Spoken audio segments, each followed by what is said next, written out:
Sobat Mandala, bertemu lagi dengan saya Iwan Kurniawan dalam program Mandala Talk. Hari ini kita akan berbicara mengenai transformasi pemetaan pertanahan dari ILAS PP hingga kadaster 3D dan pemanfaatan artificial intelligence.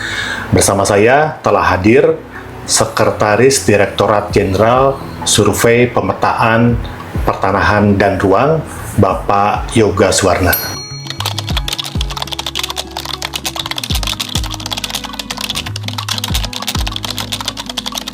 Baik, terima kasih Pak Iwan. Jadi kalau kita bicara terkait dengan posisi strategis Dirjen Survei Pemetaan Pertanahan dan Ruang, tugas kita itu adalah bagaimana kita bisa sebetulnya menyajikan dan menyediakan data spasial, khususnya data kadastral yang dibutuhkan oleh masyarakat, yang dibutuhkan oleh kita semua. Data-data spasial kita itu kita dibutuhkan untuk mendukung beberapa pilar dari fungsi yang ada di kementerian kita. Pertama, kita punya ada 4 pilar yang harus kita dukung dengan data yang harus kita sediakan, dari mulai land tenure, kemudian value, kemudian land development, sama satu lagi land use ya, land use. Jadi data-data itu digunakan untuk kebutuhan 4 pilar tersebut. ILAS PP dalam hal ini menyediakan kesempatan buat kita bagaimana kita bisa melengkapi data-data spasial yang dibutuhkan itu. Melalui kegiatan ini, seperti kita ketahui ada 5 komponen dalam ILAS PP. Komponen pertama terkait dengan tata ruang, kemudian komponen kedua tentang pengelolaan hak atas tanah, komponen 3 tentang sistem informasi pertanahan, kemudian komponen 4 tentang peta skala besar yang dilaksanakan oleh BIG, dan komponen 5 tentang manajemen proyeknya. Posisi kita ada di paling banyak di komponen 2 untuk kegiatan kadaster multiguna terintegrasi. Pada dasarnya kita melaksanakan kegiatan PTSL terintegrasi yang sudah berjalan sejak tahun 2017 ya.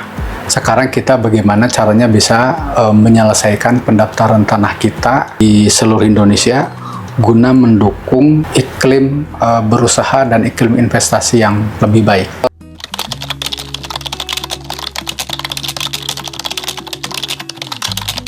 ILAS PP ini kan biayanya tuh berupa pinjaman ya dari Bank Dunia. Totalnya tuh 600 lebih juta US dollar. Kalau kita hitung dengan rupiah kurang lebih 9, sekian triliun ya, hampir 10 triliun yang akan kita jalankan kurang lebih sampai 4-5 tahun ke depan. Nah, target kita adalah bagaimana kita bisa mencapai terakhir 4, sekian juta hektar yang harus kita lakukan pengukuran, yang harus kita lakukan pemetaan di wilayah-wilayah yang menjadi target. Tahun 2025 kita punya target kurang lebih 680 ribuan hektar. Kemudian tahun 2026 akan meningkat menjadi 1,6 juta hektar. Selanjutnya tahun 2027 1,5 juta hektar. Dan terakhir 2028 1 juta hektar lebih yang menjadi target kita. Kita diberikan kesempatan untuk melaksanakan kegiatan ini melalui atau pinjaman dari Bank Dunia, dan pekerjaannya itu akan dilaksanakan oleh pihak ketiga. Jadi kita menggunakan sistem lelang ya, lelang pekerjaan. Karena ini melibatkan banyak volume pekerjaan yang besar, makanya kegiatan ILAS PP ini untuk khususnya kegiatan di kadaster multiguna, kita menggunakan kontrak payung ya.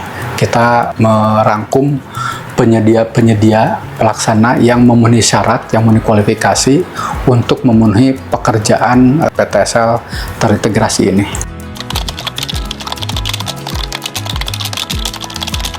Selama ini orang memahami BPN itu tugasnya hanya melakukan penerbitan sertifikat, kemudian kita juga punya database pemetaan yang sifatnya hanya 2 dimensi ya selama ini.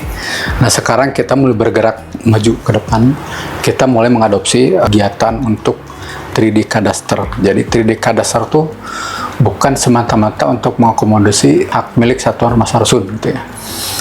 Secara teknologi, secara visualisasi, dulu tidak pernah diakomodir 3 dimensi ini untuk contoh satuan rumah Sarusun ya. Hanya kita menggambarkan denah dari misalkan satuan Sarusun itu, tapi visualisasinya nggak ada gitu. Karena basis kita masih 2 dimensi. 3D Kadastra kita berbicara lebih, di mana kita bisa melihat secara ruang yang digunakan. Jadi di mana setiap unit katakanlah satuan rumah Sarusun itu kita bisa lakukan visualisasi 3 dimensinya.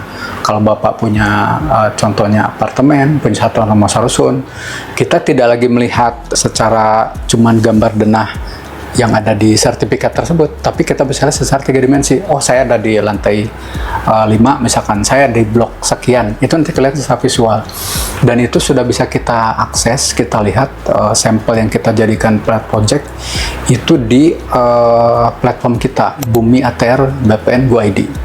Jadi di beberapa tempat itu yang namanya satuan rumah Sarusun sudah kita munculkan secara lebih realistis, lebih 3 dimensi. Tapi kalau kita bicara 3 dimensi, kita sebetulnya sudah bicara lebih jauh lagi, karena kita juga sudah membicarakan pemanfaatan ruang atau pemberian hak ruang di luar itu. Contohnya apa? Contohnya misalkan adanya sekarang kita di Jakarta ada MRT, penggunaan ruang bawah tanah, kemudian ada flyover, ada bangunan yang berada di atas space yang di bawahnya ada orang lain misalnya. Contoh yang sederhana yang MRT tadi. MRT itu kan di bawah dia melintasi dari hak-hak orang ada yang ada di atas permukaan.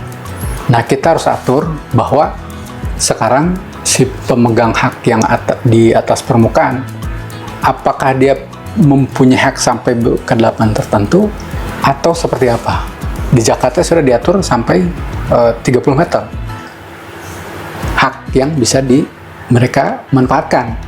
Tapi kalau ternyata katakanlah si MRT itu sudah melewati itu, artinya orang yang di atas ini harus dikompensasi. Apakah dia dipindahkan atau dia dibatasi lagi haknya, artinya dapat kompensasi karena ada penggunaan di bawahnya, penggunaan ruang di bawahnya. Penggunaan di bawah ini ya bisa contoh MRT tadi untuk fasilitas infrastruktur, bisa juga untuk komersial nanti. Nah, ini yang kita coba gali lebih dalam untuk 3D Kadastra. Kalau dulu hanya bidang tanah luas sekian meter persegi, sekarang kita sudah bicaranya ruang bawah tanah, ruang atas tanah, termasuk nanti utilitas-utilitas seperti kabel, bentangan kabel, itu kita sudah atur nanti penggunaan ruangnya, karena itu akan bersinggungan dengan kebutuhan atau kepentingan orang yang ada di sekitarnya. Gitu.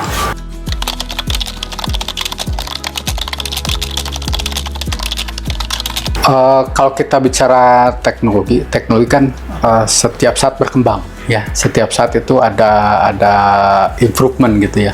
Dan kita berupaya untuk mengikuti perkembangan teknologi itu. Artinya sekarang kebutuhan masyarakat terkait dengan kepastian hak untuk pemanfaatan ruang 3 dimensi, kita harus lakukan kajian yang lebih dalam. Aturan-aturan harus disesuaikan, harus diberikan jalan buat masyarakat atau siapapun yang memang memiliki kebutuhan untuk itu. Nah, sampai sekarang kita terkait dengan kebutuhan itu sudah ada juga yang kita lakukan kerjasama dengan JICA Jepang untuk memastikan bahwa penggunaan ruang itu memang bisa diakomodir oleh layanan kita. Jadi meskipun sekarang sudah ada wacana ke arah sana, secara praktis layanan itu masih kita develop, masih kita bangun. Karena kita perlu dulu memastikan bahwa secara teknologi kita juga sudah mumpuni untuk melaksanakan itu, dan secara aturan juga memang sudah ada yang memayunginya. Nah, sampai sekarang belum pernah ada sertifikat ruang yang kita keluarkan. Misalkan volume sekian meter kubik, misalkan itu belum ada.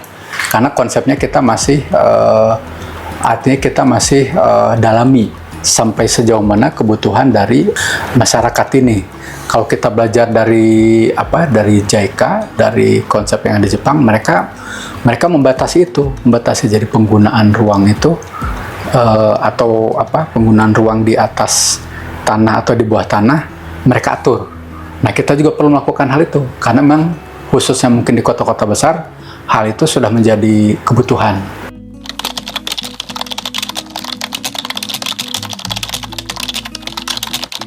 Kita punya kerjasama dengan ITB sekarang ini, dengan Institut Teknologi Bandung, untuk mengembangkan AI, bagaimana kita bisa mendeteksi adanya anomali bidang tanah. Jadi ini kita kembali membaca database kita yang lama nih. Database kita lama itu kan berupa bidang-bidang tanah yang merupakan output atau hasil dari berbagai macam metode pengukuran, berbagai macam metode pemetaan yang sekarang kita harus satukan dalam satu sistem. Nah, problem yang kita hadapi pada saat kita menyatukan berbagai macam data dengan berbagai akurasi, berbagai metode, itu akan pada ujungnya kita memperoleh bidang-bidang tanah yang mungkin tidak sesuai antara fisik di lapangan dengan data yang terekam di kita atau data yang sudah diterbitkan sertifikatnya. Ada beberapa bidang, ada sebagian bidang yang kita kategorikan anomali. Anomali ini bisa kita lihat secara visual. Secara visual di mana misalnya bidang tanahnya berbentuk segi 4, ternyata fisik yang dikuasai oleh masyarakat segi 5 misalnya. Itu sederhana. Nah, hal itu kalau terjadi dalam 1-2 bidang nggak jadi masalah, mudah kita laksanakan. Tetapi kan kita sekarang bicara 123 juta bidang tanah.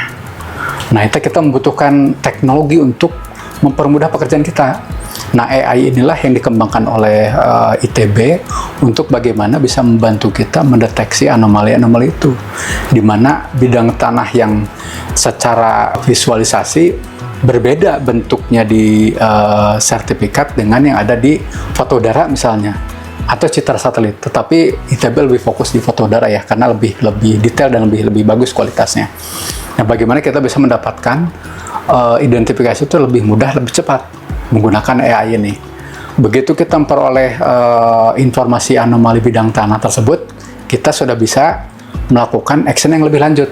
Bagaimana kita memperbaiki anomali-anomali tersebut, bagaimana kita bisa memperbaiki dan meningkatkan kualitas data kita.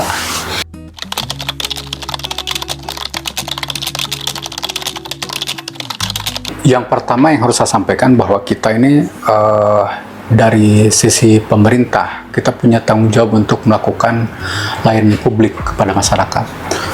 Tapi kita juga harus realistis dan memberikan layanan yang terbaik buat masyarakat. Kalau kita bicara memberikan layanan kepada masyarakat, ada dua pilihan. Yang pertama, kita mau mengejar kualitas layanan atau kita mengejar kuantitas layanan.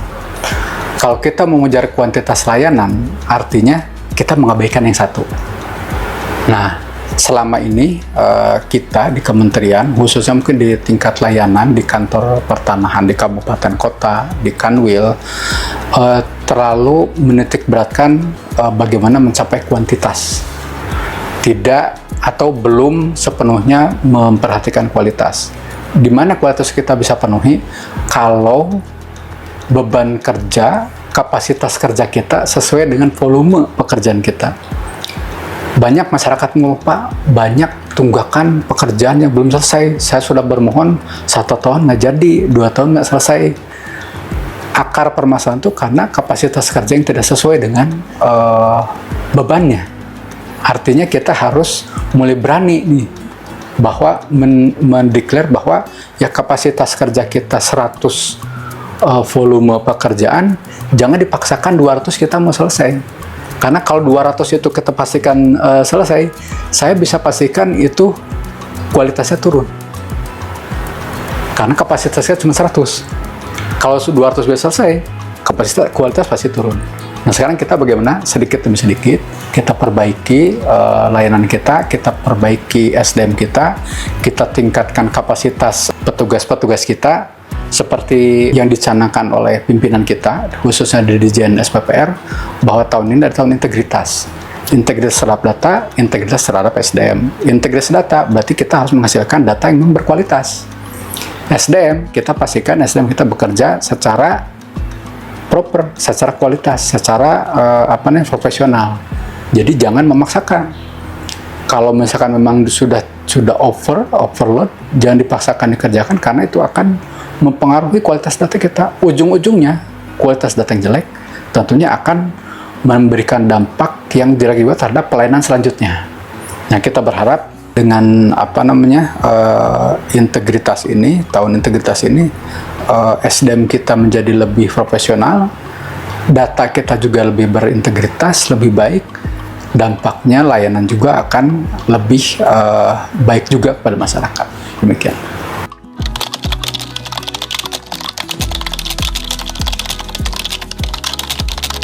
Kita bicara masa depan, kita sebetulnya punya mimpi bagaimana kita nanti suatu saat bisa mempunyai model yang lebih merepresentasikan realitas di lapangan. Kita lebih mengenal itu digital twin. Kita bergerak ke sana. Jadi secara pemetaan kita juga lihat sekarang kita sudah mulai, kalau misalkan Pak Iwan, para pemirsa juga melihat ada platform kita namanya Bumi ATR BPN Go ID atau peta dasar ATR BPN Go ID. Itu kita sudah mulai menampilkan bukan cuma persil bidang tanah tapi juga bangunan-bangunannya. Bangunan yang bisa kita tampilkan sampai saat ini baru di LOD 1 ya, level of detailnya 1. Kalau dulu kan hanya persil saja, hanya tapak bangunan, LOD 1, sekarang sudah LOD 1, artinya sudah di-extrude, ketinggian sudah ada. Kedepannya kita akan mencoba meningkatkan lagi levelnya ke level LOD 3 atau LOD 4 misalnya. Contoh yang ada kantor yang sudah melaksanakan itu, sampel untuk LOD 3 atau 4 itu di kantor pertanahan Kota Semarang. Jadi sudah realistis bentuknya. Jadi sudah mendekati mimpi kita untuk kita mempunyai satu digital twin, ya, digital twin. Nah, satu hal yang mungkin tadi saya lupa sampaikan terkait dengan pelayanan ke depan khususnya di pengukuran, kita menyadari bahwa keterbatasan SDM seharusnya tidak menjadi halangan kita dalam memberikan layanan kepada masyarakat. Jadi secara realistis, kalau memang pekerjaan pengukuran pemetaan kita tidak bisa dipenuhi oleh kapasitas ASN kita, berarti kita harus menggandeng pihak swasta. Berarti kita harus menggandeng pihak yang profesional. Dalam hal ini, mitra kerja kita seperti KJSB misalnya, itu bisa memenuhi kebutuhan itu. Nah, itulah yang kita coba supaya ke depannya layanan kita ke masyarakat itu lebih baik lagi, lebih profesional lagi. Tentunya masyarakat akan lebih mudah dan lebih merasa ada layanan yang lebih advance daripada yang selama ini berjalan gitu. Kita tadi sudah bicara mengenai ILAS PP, kemudian kadastrar 3 dimensi sampai dengan artificial intelligence untuk kegiatan di Direktorat Jenderal SPPR.